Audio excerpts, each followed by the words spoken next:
Ooh, that was close. Missing because I did promise those who can't get here today, like Linda, um, that'll be posted in a couple of days, which usually Sandy usually takes care of that nicely. Um, so Cinco de Mayo, happy Cinco de Mayo, everybody. 2025. Hope you all got through Star Wars Day nicely. What? Star Wars Day? Yeah. May the 4th. May the 4th be with you. May the 4th be with you. Sorry. Okay. So we know that the Anunnaki came for gold, which they both needed for their planet's survival, and also craved. It's quite clear that they loved gold. And they crafted a creature who was clearly inferior to themselves, a servant race, who and the first humans were therefore born into confusion about identity and purpose. No animal is confused about why they are and where they are because they evolved into their niche, except us. And we were, under them, really divorced from the natural world. We were brought into their settlements and later their cities, humiliated and dependent in virtual slavery. I mean, people didn't call it slavery because it was the natural order of things. You just served these self-deified lords, period. That's what you were there for. And traumatized in their endless war, and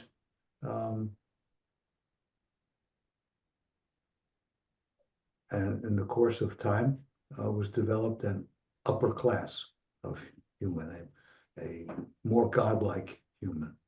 Okay, so out of this whole world came everything that has followed: exploitation, stratification in society, focus on material wealth, enthrallment with all-powerful rulers, a personification of divine spirit, domination of Earth's resources, and chronic traumatization, largely in violence. Okay. And one of the curses of civilization, which has been acknowledged as a curse, has not been connected with the Anunnaki, but I think it may be, and we'll talk about that at the end. Hopefully, it's so close actually to a big part of the impact of the screenplay. I sure hope that Ryan is able to join us later. Okay.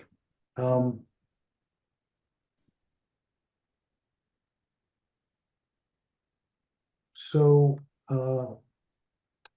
the field, well, I don't know what to call it, but the infinite intelligent field of the universe. Here's another discovery pointing to it and allowing scientists to once again ignore its obvious presence. By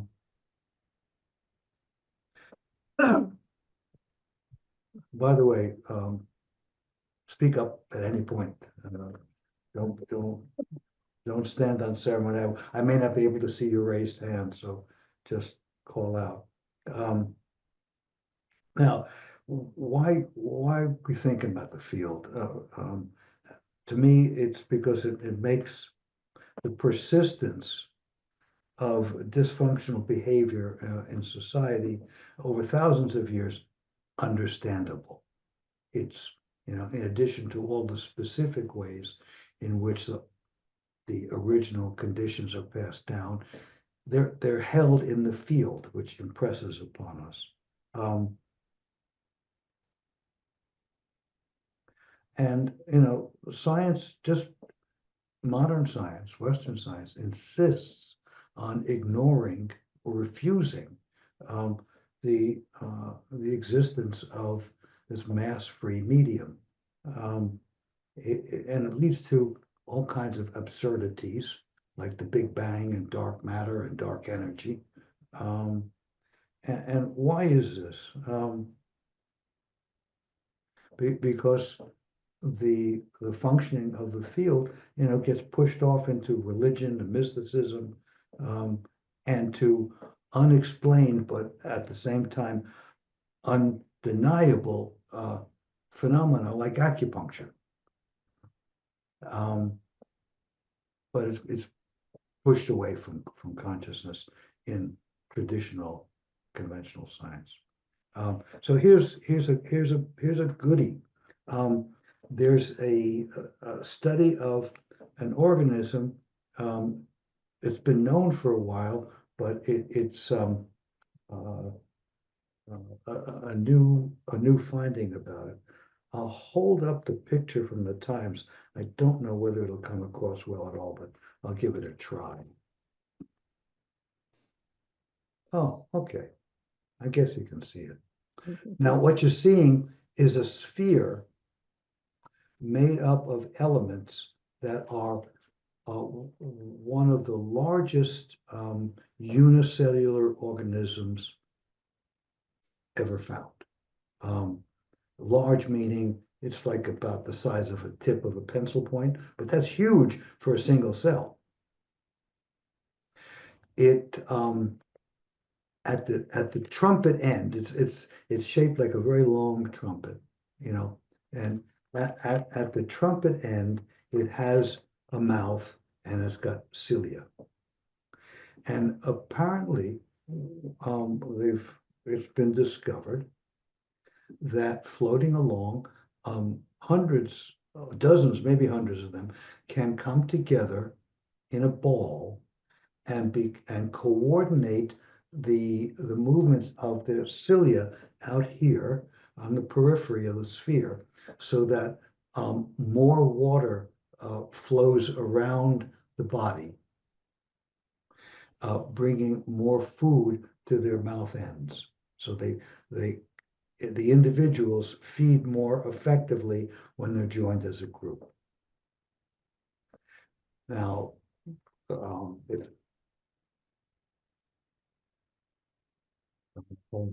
hang on, that's Reeve.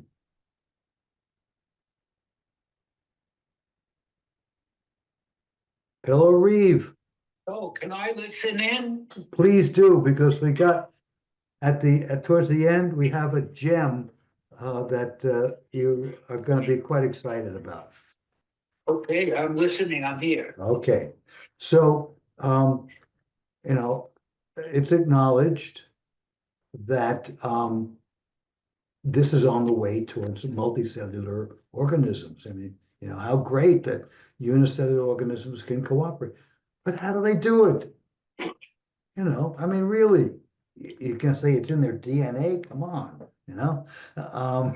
and even if it is somehow in their, minuscule DNA, how did they figure that out?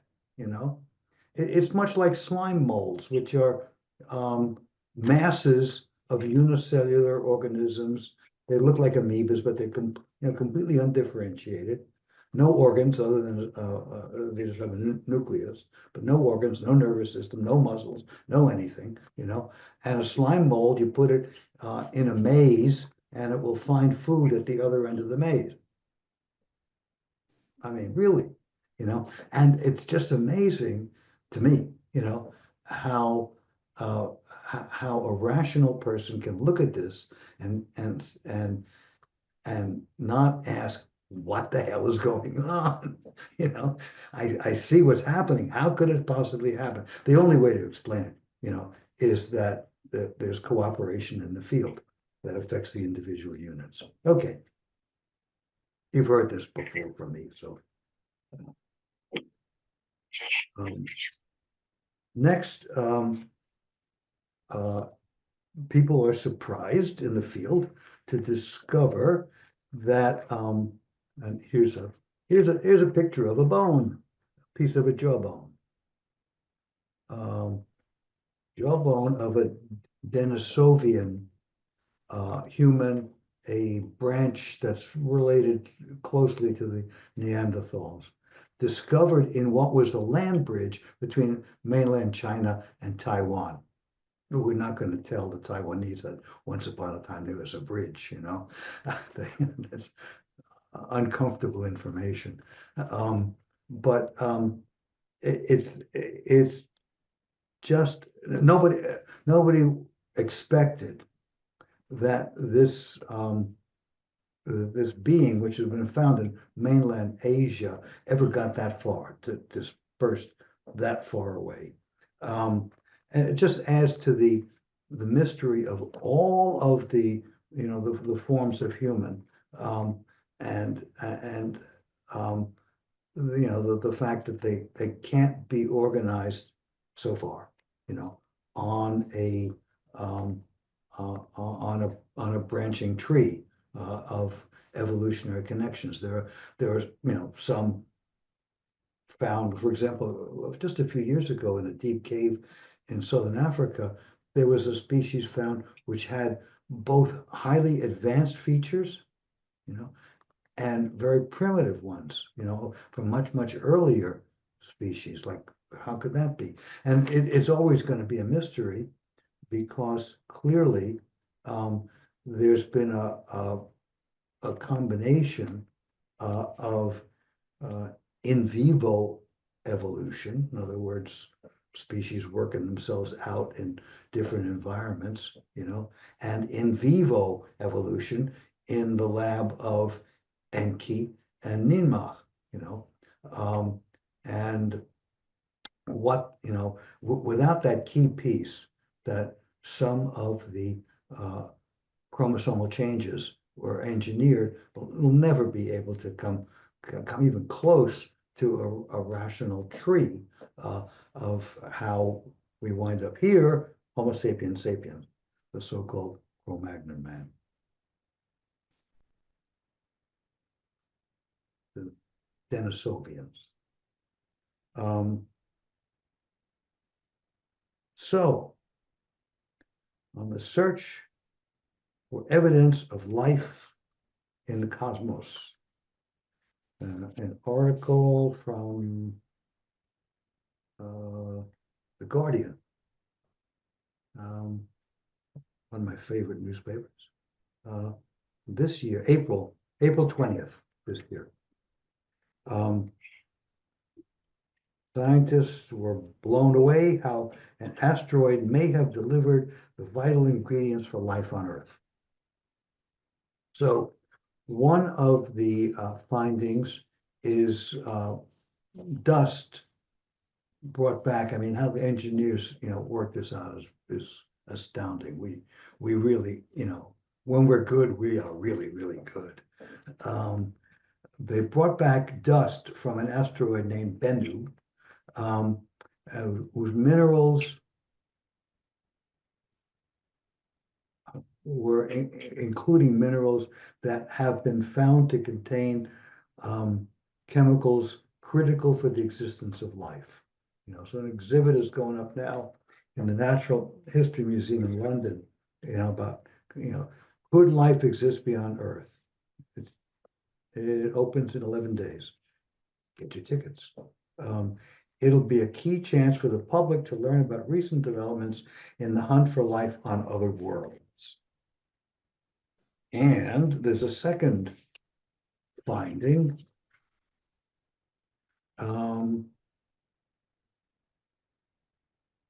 Besides, I mean, specifically for those chemically oriented, we're talking about phosphates, ammonia, and more than a dozen protein-building amino acids in the dust. But a second finding, in another realm, looking at the atmosphere, again, how, like, when we're good, we're really good. Looking at the atmosphere of some exoplanets, planets around nearby stars. And finding the chemical fingerprints of compounds on Earth that are only known to be produced by life forms. Dimethyl sulfide and dimethyl disulfide. That boosted hopes that we are not alone in the universe. Now, the curious thing about all of this, the curious thing is that why are we so desperate to look for proof that there's life elsewhere? As if, of course there is. It's like, I mean, what an absurdity to think that only on this planet life evolved. Whether you are doing statistical analyses or just relying on your intuition and your spiritual awareness, clearly the universe is teeming with life. So what's this obsession with having to prove it? I mean, yes, it's worth getting some factual confirmation. That's good. But it's like, well, yeah, we knew that. But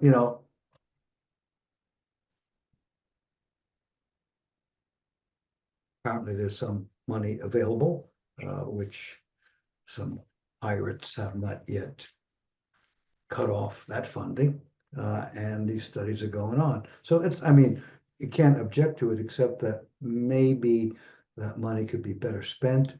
But we are hungry for learning, and you can't really complain too much about people following the innate desire to learn more and to know what's what. But it is in a way amusing, to see the effort being put into so much, I don't know, detail. Okay. And it's similar with the search for extraterrestrial intelligence. I mean, the issue is the same. Well, of course it's out there, and yet, what's behind it? And could be that we're looking for a way to break through our amnesia about the civilization on Nibiru, and that's part of the motivation that we're trying to, in effect, find out about ourselves by contacting, but by seeking some kind of contact there. And speaking about Nibiru, a little bit more on the search for what has been called Planet X. The astronomers, for some reason, are now preferring to call it Planet 9, by the way they count, having excluded Pluto, blah, blah, blah. To the Anunnaki, it was Planet 12, because they had in their system Mercury, Venus, Earth, Mars, Jupiter, Saturn, Uranus, Neptune, Pluto, the Sun, the Moon, and Nibiru, 12. But nomenclature keeps shifting around. The facts stay the same. Although there's a stream of that seems to think that there's great importance to the nomenclature, and when you name something, you are discovering something by naming it. Anyway, so as you may recall, there are articles appearing every once in a while. There was a front page article in the Times about 2 years ago, from discussions from one of the teams that of astronomers that are looking to find the distant body that's out there. It's acknowledged that there's one of sizable mass, well beyond Pluto, well beyond the smaller bodies that are like a cloud outside the larger known bodies. And this recent study is one particular way of looking. So it is predicted that an undiscovered planet is harbored in the outer solar system. Gravitational influence could be the only way of explaining the unusual clustering of minor bodies in the Kuiper belt. But this study is a new one. They took two. Okay, I'll speak up. They took two whole sky infrared studies, 23 years apart, and that's enough time for a very, very slow orbiting body to show up against the background radiation. So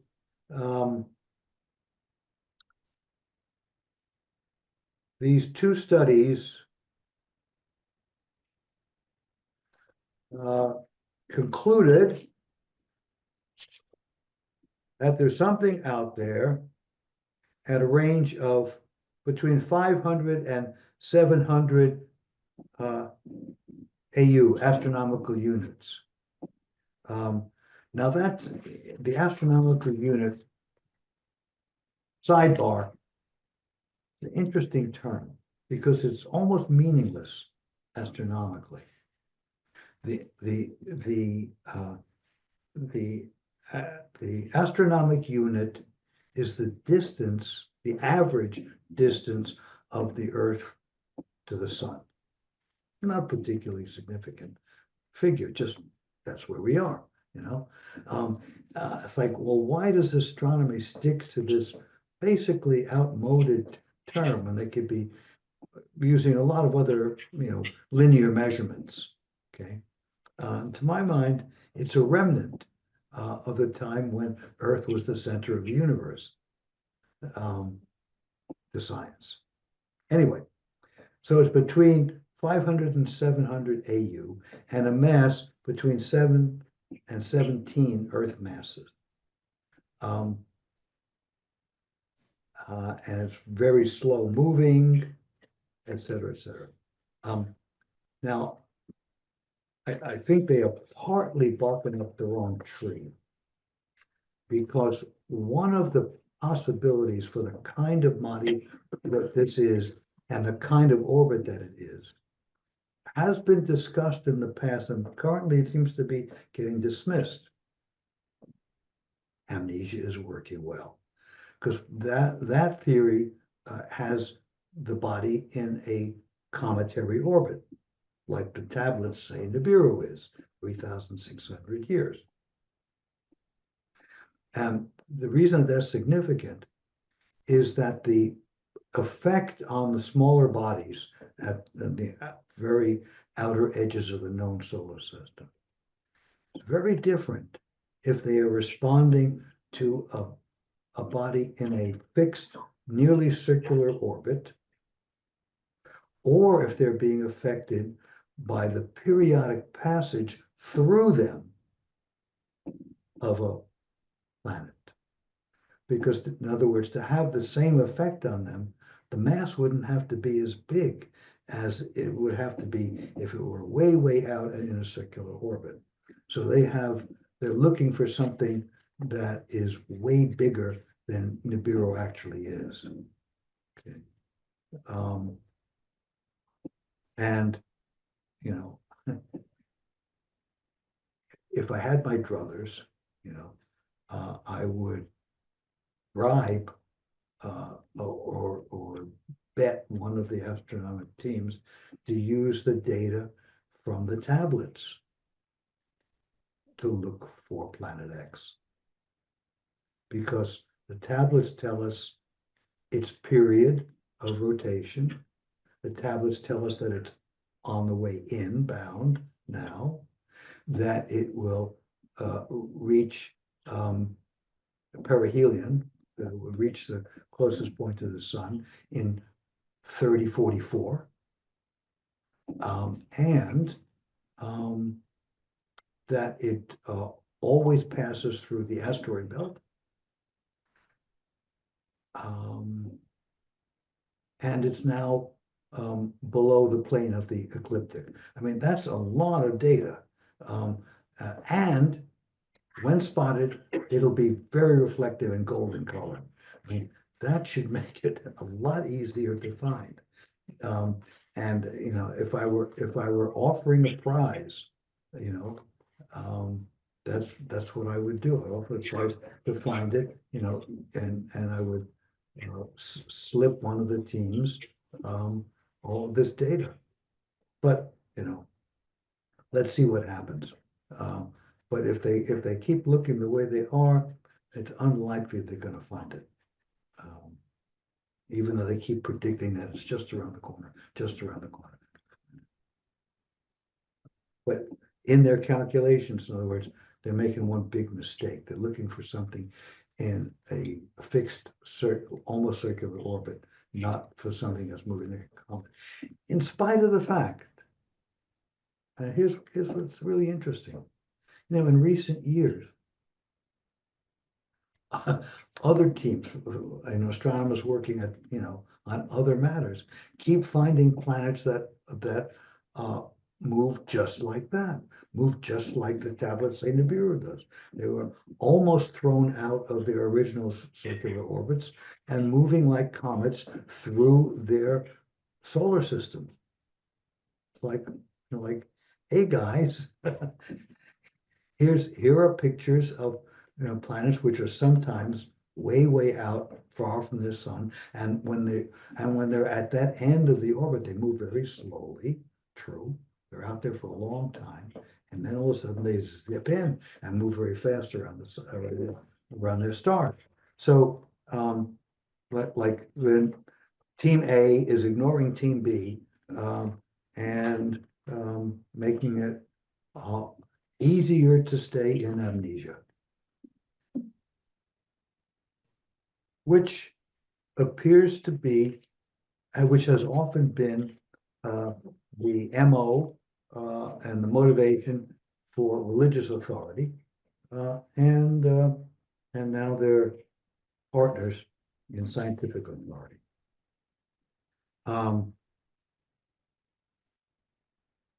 Okay.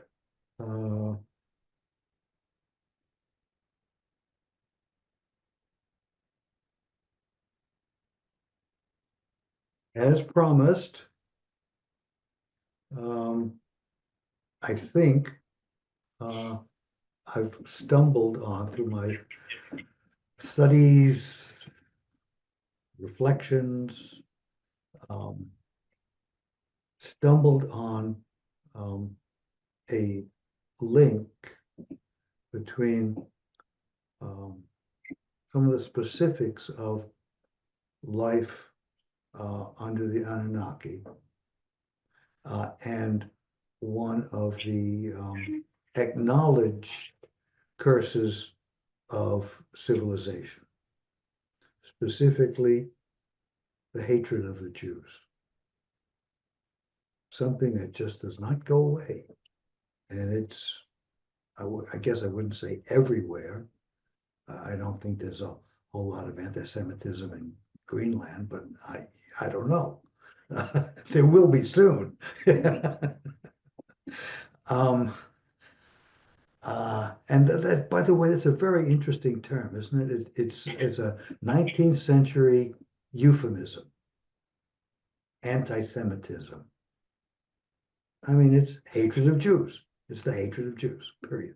You know, and it's doubly peculiar, not only because it's such a polite term, but it doesn't really make any sense. What's a Semite? It's not a racial term, it's a linguistic term. It's a Semite is someone who speaks a Semitic language. You know, so that's Arabs and Assyrians, you know. You know, but it was a polite term. Uh, but it like, you know,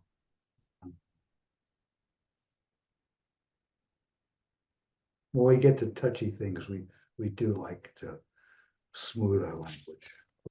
It's hatred, pure and simple.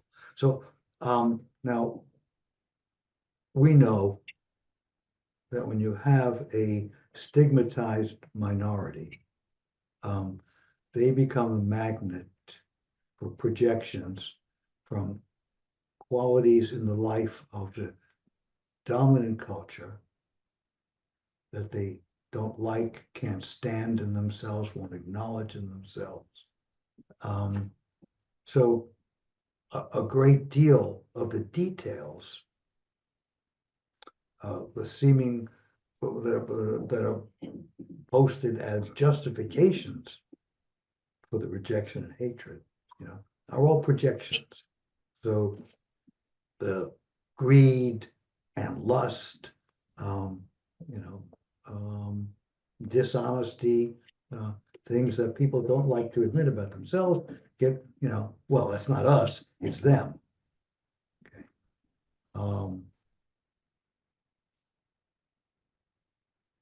The same thing, you know, in our culture, it's very clear that that's the basis for a lot of the complaints and accusations, you know, about Black people. And one of the complications, you know, in all this misery is something that Daniel Patrick Moynihan pointed out in one of his studies. It didn't make him any friends, and that's that a group which is stigmatized in a particular way begins to manifest the qualities that they're being accused of having. You know, it's in psychology, it's a process known as projective identification. You begin to become what you're being accused of being. It's a strange process, but it happens. So, you know, that's the surface layer of the hatred. Doesn't really explain very much. And why did it become a stigmatized population in the first place? Now, one of the things that I speculated in Evolution Diverted was that, well, there's something about the Anunnaki that's connected here.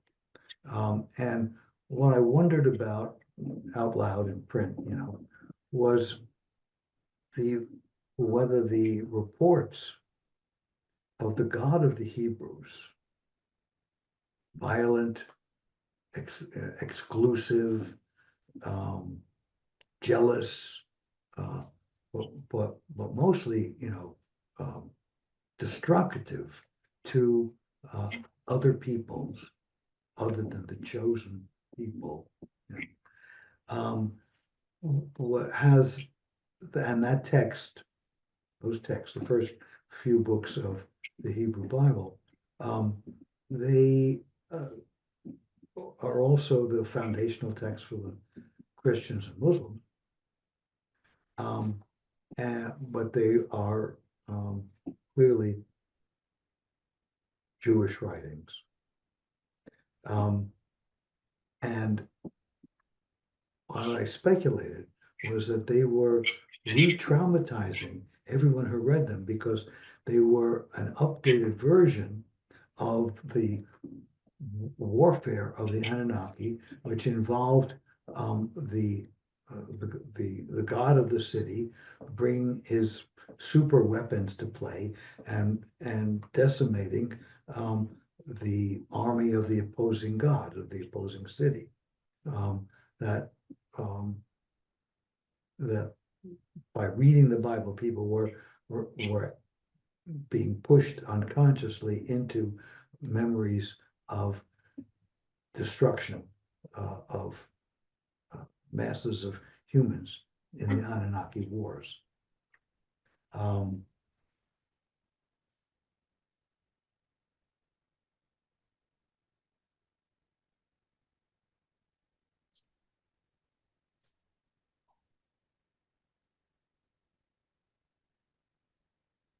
Another source that I speculated about, but I think this is very, very, very, very likely to be true. That long before Christian hatred of Jews and long before Muslim hatred of Jews, the Israelites made themselves really, really disliked. They asked for trouble. Um,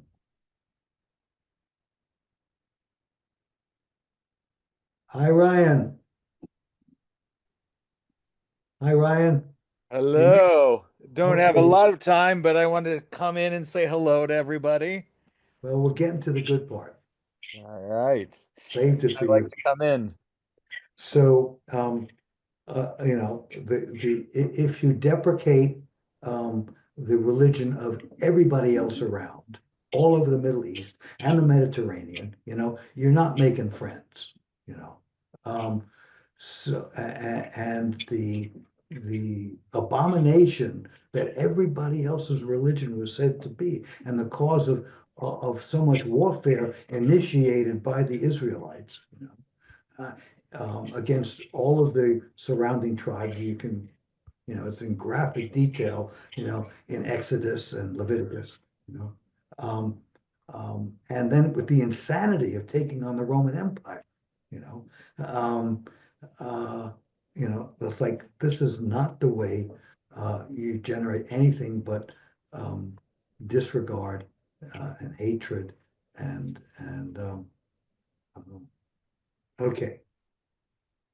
But now I'm wondering about the ultimate source.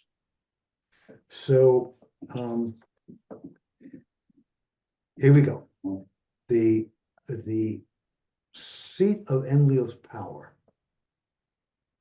and the place where he had the communication equipment to talk with Nibiru and his father An, okay, was in the city that came to be called Nippur, where it was originally Nibuki. Okay. There was one interesting incident when his forces were attacking Enki's compound in Africa for the purpose of getting the black-headed ones, the servants, to come to Mesopotamia and serve in the cities there. In that battle, he actually did something which had never been done before, according to the tablets, and he cut the communication with Nibiru so he could carry out, his accomplishing facts on the ground, as the Israelis say. He was accomplishing facts, and then he reestablished the communications. But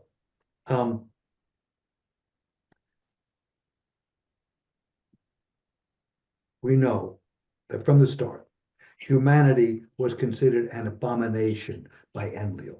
You know, um, and he tried to decimate the human population more than once. He was frustrated by Enki.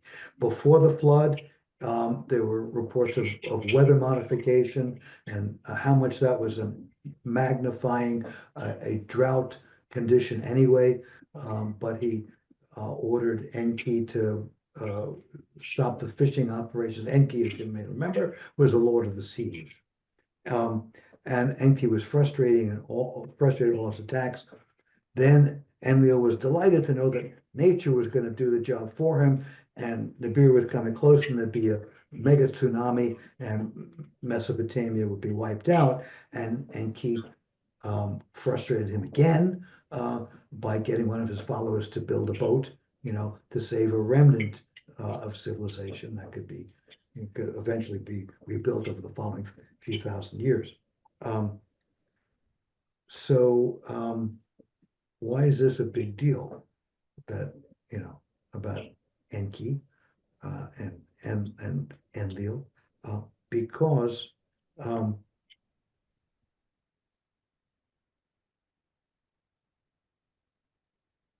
how shall I put this? The Jewish connection with Nibruki is undeniable. Again, connected with Enlil's seat of power. The calendar a new calendar was promulgated by the king of Nibiru in Nibruki in the year 3760 BCE, according to the Mesopotamian records, the King's List and other records. Okay, 3760 BCE. That calendar is virtually identical to the traditional Jewish calendar. The same system of coordinating lunar and solar schedules with not a leap year, but a leap month. Every so many years, there's a leap, one of the months gets repeated. Okay, and the names of the months are the same in it wasn't Sumerian, I think it was Akkadian, and modern Hebrew. And 3760 BCE. If you add 2025 CE, okay, you get 5785, which is the current Jewish year. Wow. Okay, so the count started in Nibruki. And what do the Jews call themselves in their own language? The Ibrit. So how it's a pretty small step from Nibruki to Ibrit. Matter of fact, Hebrew is pretty close to Ibrit, right? The English word, the English word. So how often does a group, a clan, a family take their name from their place of origin, like the Corleones, right? So and okay, adding to the indictment, Terah, the father of Abraham, according to Genesis, was a priest of the god of Ur. Who's the god of Ur? Nannar and his father Enlil. Matter of fact, Enlil was the co-god of all of the cities. Whenever a king was anointed, it was jointly done by the god of that city and Enlil. He was the co-god everywhere. Okay, so Abraham's father was a priest of Enlil. And in Mesopotamian texts and in Genesis, there's a war in the vicinity of the southern end of the Dead Sea. Okay, and two of the cities, we have the names from the Mesopotamian texts of those 5 cities that were involved. 2 of them were Sodom and Gomorrah. What do you know? And in that war of in the Bible, it's the war of the kings of the east against the kings of the west. In that war in the Bible, Abraham went with cavalry at the order of God, the Hebrew God, north to attack some of the opposing forces. So clearly the historical Abraham was working under the orders of Enlil. Okay, because the whole battle that went on there, with including the nuclear bombs that devastated the spaceport in the Sinai and those 5 cities, that was between Enlil and Enki's son Marduk, and the whole destruction. So for the second time, Enlil was responsible for decimation of mankind.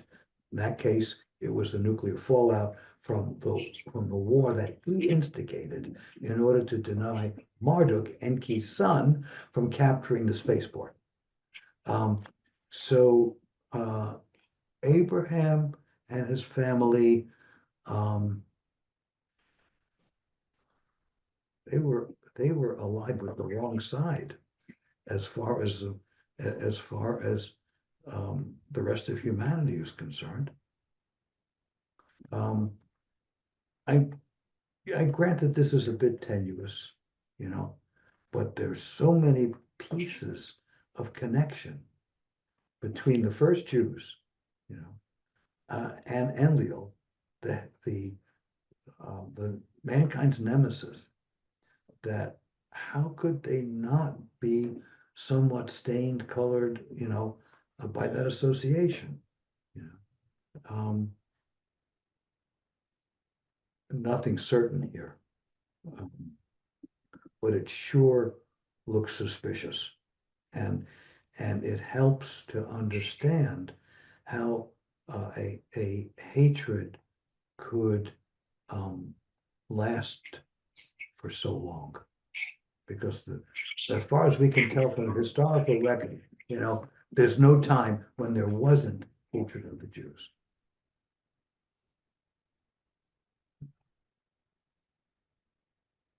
If not actively manifested, then bubbling, whether it was, and often, the violence was instigated by the Israelites themselves.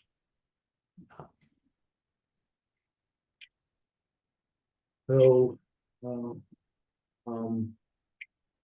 Sorry for my looks. My cats think my extension cord is a snake. So hold on for a second. They're attacking it. okay. So, I don't know,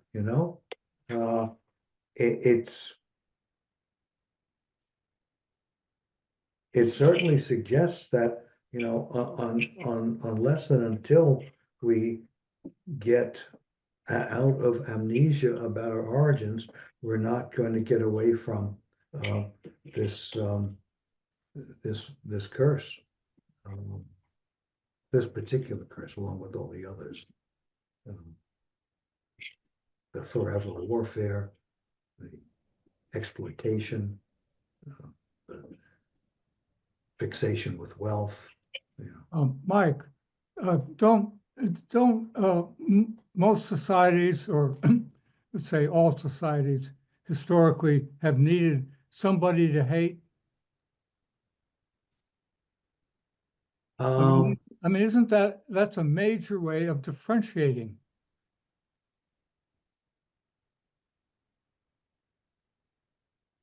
I mean, it could be hate a little, hate a lot. I mean, Yes. Native American Indians didn't know nothing about Jews, nothing about the Middle East, and yet there were, I don't know, I'm going to make up an example. This, any historians here in our group, this is just a fantasy. The Arapaho hated the Blackfeet. Right, and the Cherokee thought that the Mohicans were very ugly. Something like that. Yeah. Well, exactly. I think exactly on that order. They weren't right. I mean, I'm living here in the Poconos. It's north of Pennsylvania. It's kind of west of the Appalachian Mountains, and for a long time in America's history, it was cut off from the main part of American development, which was more along the Piedmont and coastal areas, of course.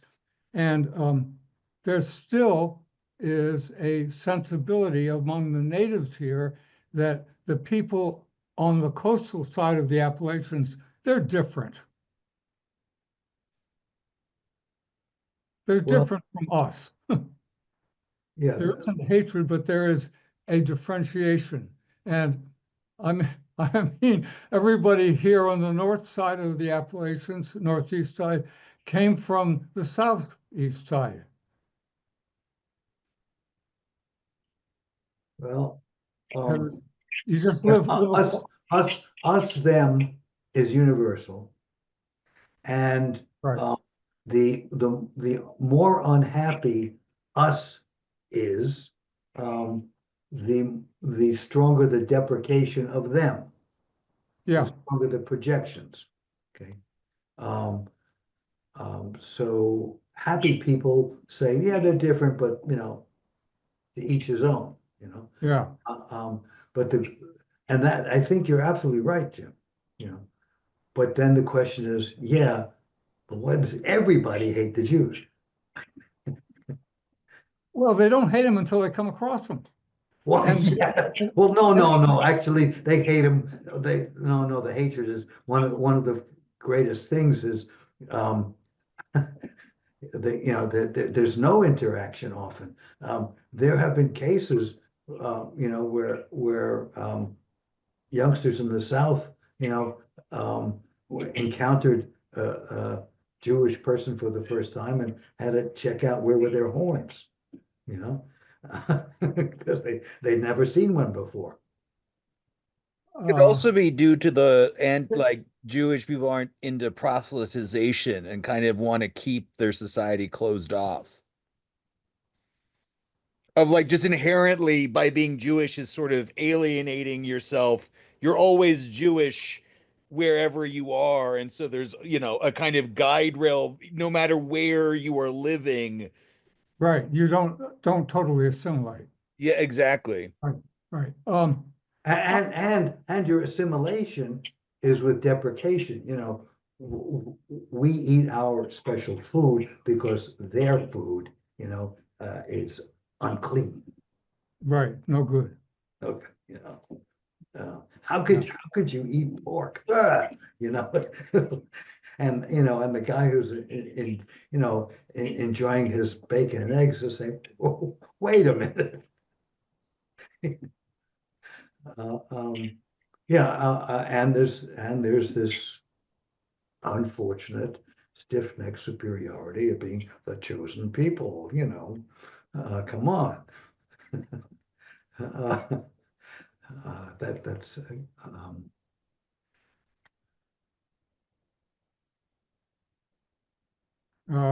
yeah. I'm hesitant to come on board totally with you on that part. Okay.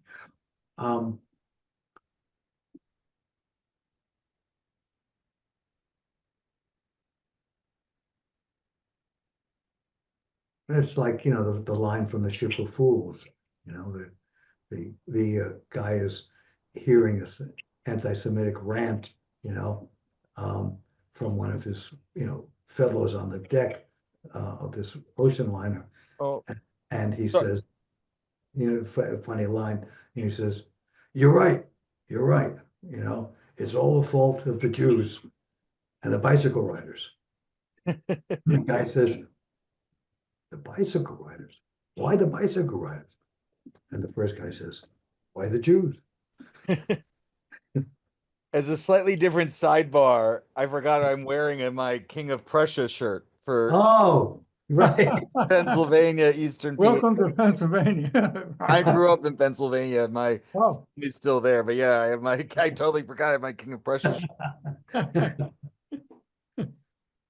One of the most amazing. Well, as you know, we have some wonderful names, um, um, around here. Intercourse, and glue ball and, Littitz. Littitz. My first person I kissed was from Littitz. Okay, you know, it's certainly suspicious that there's so much connection with Enlil's base of power and Enlil himself, with the with the origin of the Hebrews. Um, you know, um, Yeah, but that would be cultural communication, would it not? that would be cultural and in the field. Well, I, my guess is the culture's communication and the parental upbringing is vastly stronger.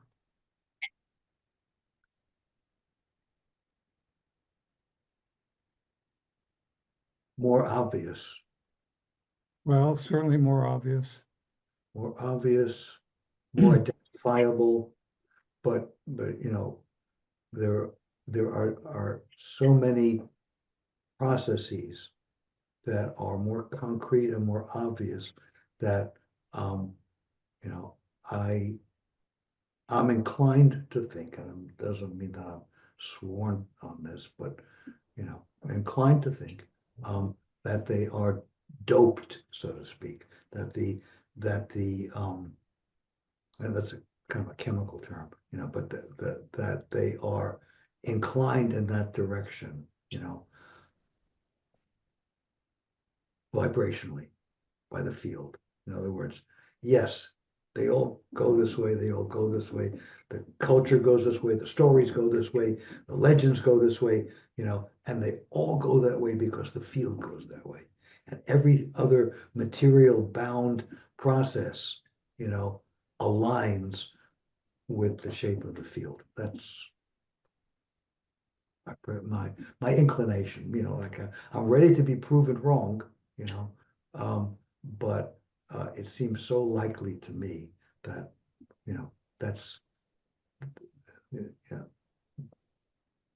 Well, that's been your experience also, has it not? it has been, And that has not been my experience. uh, Field or no field, it hasn't been my experience. I had different parents.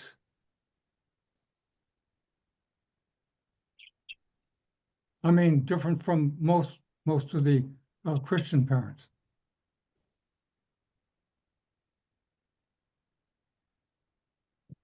Has not been my experience. what hasn't been? That Jews are seen categorically as repugnantly different. Okay, well, of course, I'm not saying that it is in everybody, I'm simply saying that seems to be everywhere. And if it's everywhere, then it can be picked up from the field directly, not necessarily from your father or grandfather. I've noticed that online. It's incredible to me the the sort of the glee of anti-Semitism from that is accepted now just from what people say online, like Twitter and stuff, where 20 years ago it would never have been, you couldn't do anything in but like company. So it's amazing that it's something I think about because, how old I am. I had the foolishness of thinking, oh, kind of progress means certain things, but people are back saying retarded. People are loving to say the N word again. Like you sort of in the Jewish thing, it's back. Like it's amazing to see like the right, especially there's a big civil war going on the right between the sort of, they're all awful to me in the sense of the right. But if you're going to look at it like how so much of the right hates Ben Shapiro because he's Jewish, and Candace Owens getting fired, so it does feel like, you know anti-Semitism is that, but I think, like we were saying, there's no other people like the Jewish people. You don't have, there's no other people who make up such a small amount of the population, yet do have so much control and so much success. And so I get that's the thing to me, like there isn't, you can't, there is no other, the Jewish people are unique in the way of for hatred because they're unique because of how successful they are and how small they are. You could say, oh, look, all these Asian kids or whatever getting into expensive colleges, but Asian is a massive, it's half the world practically. The Jewish people, that they continue to keep going despite everyone trying to kill them and still succeeding generation after generation, I think is unique to why the hatred for them remains evergreen A little bit of because of envy, their own maybe. success. Well, I would agree completely, Ryan, that yes, that would make them a target for a neurotic population. But Mike is Neurotic saying population. they're a target because of the field, so to speak, knowledge or experience that we a sense subliminally, perhaps. And my I'm saying is that it's more clear, more obvious, and more definite that the source of the hatred, the source of source of both the hatred and the selection of target is basically from parent and local society, upbringing, Mm. and then your peer group. You know, one asshole on X says nigger, and a couple of other neurotic assholes say, "Oh, I can say nigger too." Now you have a movement. No, you just have a bunch of dipshits all chiming in together at the same time. But I think the one difference, what's different with Jewish people is that the every other group, it is about punching down. It's about if you're white and you're mad at black people, it's hey, these people are worse than we are. Jewish Yeah, people, you're always punching up. You never can punch down because the Jewish people do have more success per capita than any other group of people and are smarter and have created more. And it's like that you're never punching down to the Jewish people. That's why it's never like you're never like, "Oh, look at those." I think that is one of the I think because I agree what you're saying, because I grew up in Western Pennsylvania where there are plenty of racists. My family wasn't.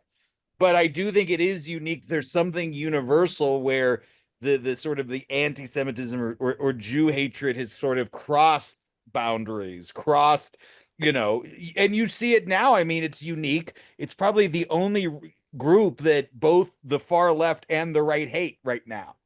Like that's what you can get. You aren't going to get that with black people or whatever. It's Jewish people, particularly the far left hate them and the far right hate them. And like you're not going to get that for any other ethnic group. Now, okay. if you are That was too just powerful, look, I'm just the amateur. I don't, No, I don't. I am not going to dispute that.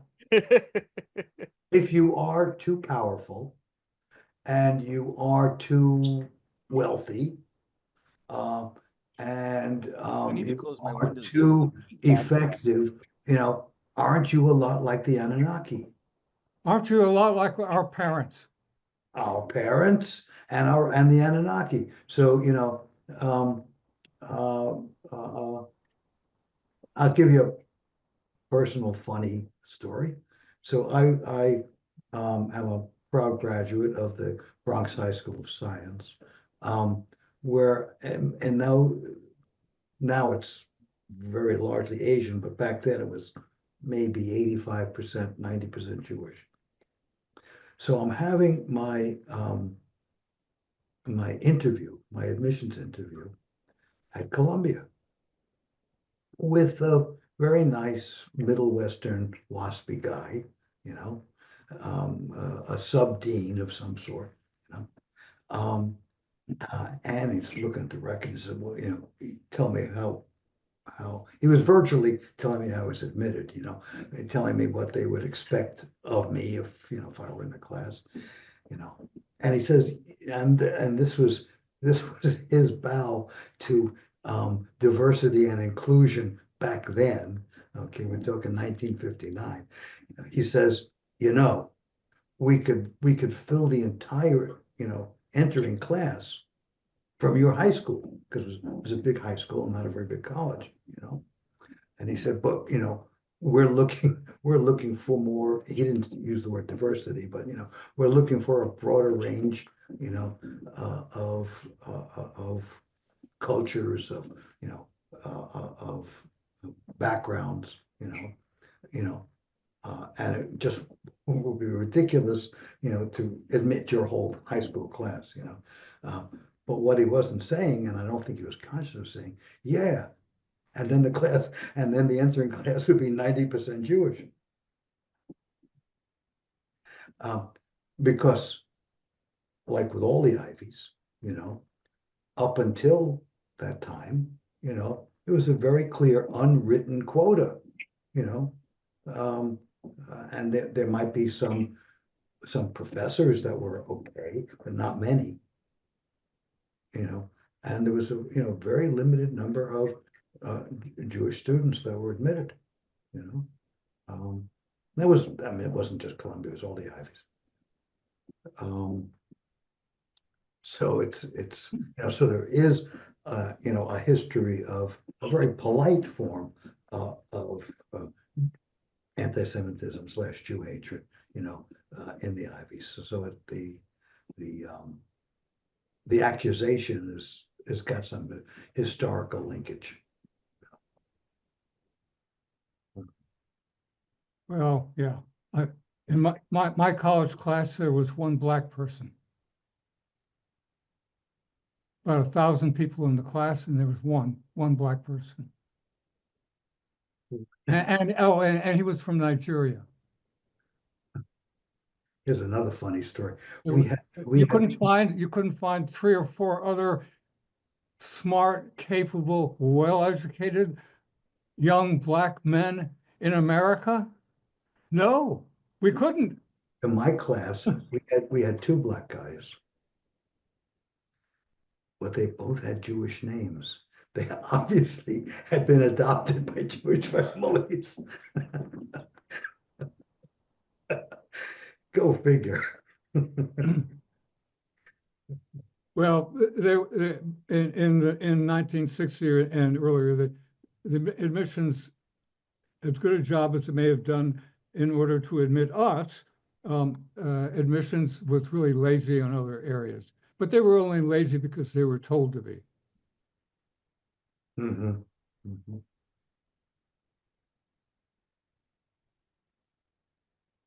Well, um, I'm still not totally buying the field part, Mike, but that's okay. I don't have to. You don't need me necessarily on board for that part. oh yeah, Apostles well, didn't buy Jesus stuff at first too. Say, I said Ryan. the apostles didn't buy the stuff Jesus was preaching to at first either. It takes time. I mean, I'm thinking of where I've traveled, where in foreign areas where they probably native population probably didn't even know a Jew existed. And I don't think they would have objected to a Jew as coming in as a person.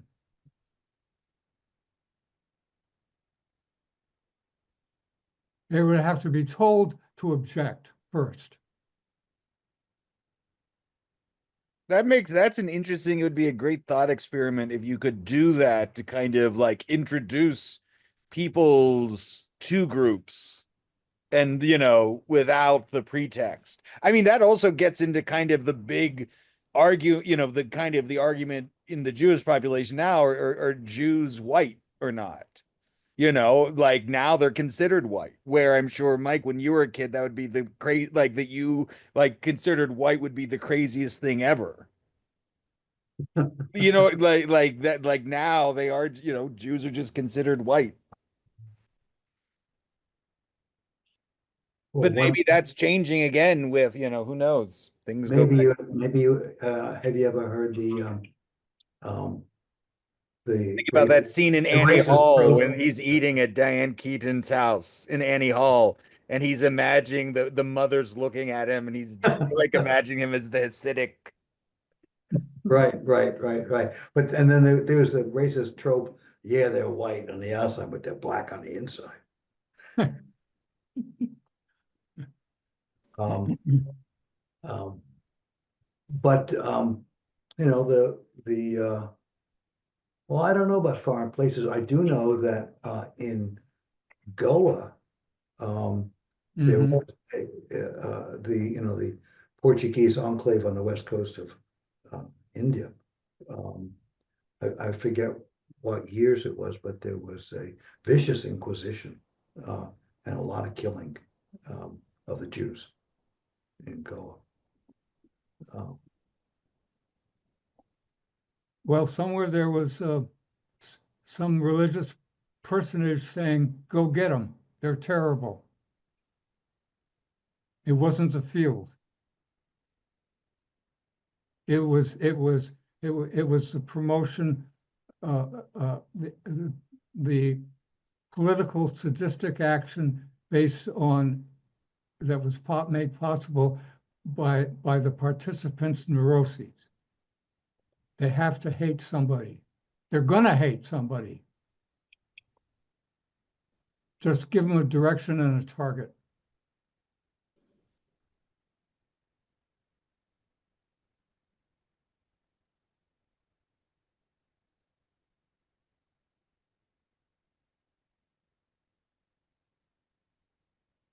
Or I'll give another one of the example that one of has the nothing to things, do with Judaism and Jews and the field is that terrible massacre that took place in Rwanda between two different tribes. The dominating tribe just hated the other ones and they just killed them. They got the green light to go ahead and kill them, but they did it because they hated them and they were raised up and trained to hate them. And it was just an outburst. It was a spasm of that neurosis. Well, psychosis in that case. Jews had nothing to do with it. Maybe the field did, but how the field is how humans contact the hatred that may exist in the field. Maybe that's what you're talking about. yeah, that's the unseen means of transmission and contagion. Mm-hmm. The unseen. Mm-hmm. Yeah. It is unseen, and yet all of a sudden everybody agrees with something and they're astounded by it and they like it, and it just amplifies the contagion. Amplifies, instigates, amplifies, Mm-hmm. and makes it feel right, makes it feel comfortable even, Yeah. Yeah. and it's a unifying force. Um, A little bit similar to a dog pack on a hunt. one of the things that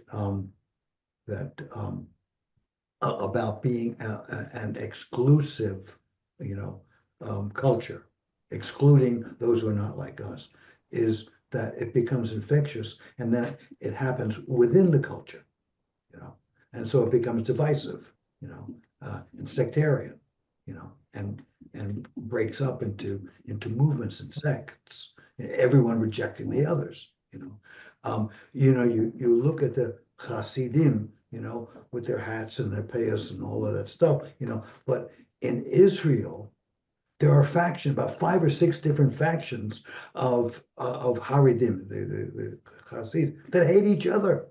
Mm-hmm. That are constantly fighting each other. You know? Okay. Um, I'm running out of vocal cords, and I think Ryan may have gotten entangled with his cat Oh and no, I was gonna come power back cord. in like a minute. I Okay. just had to run and grab. There's something at the door, so It wasn't your cat this time. no. Well, so the different factions of Hasidim in Israel Yeah, hating or almost hating each other are not anti-Jew. well,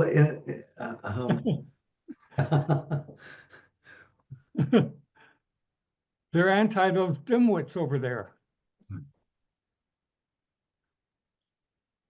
it does look, the whole thing gets very crazy. Very crazy. Um,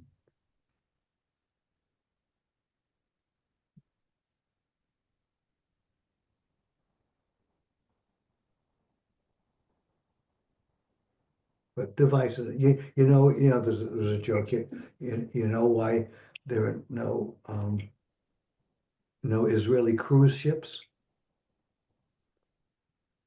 applying the Mediterranean? Because you can't operate a boat with 5 captains.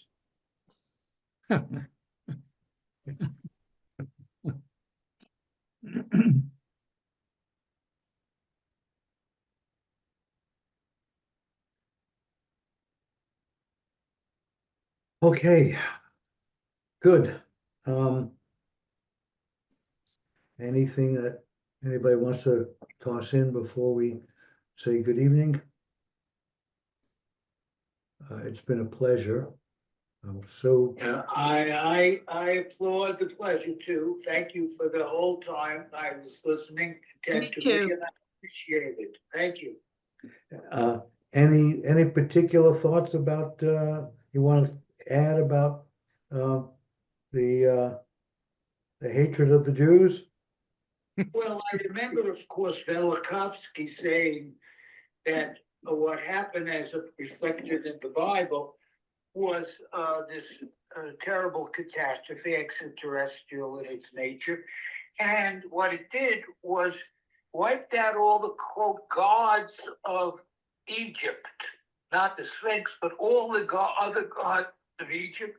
And that's why they hated us. That's Velikovsky.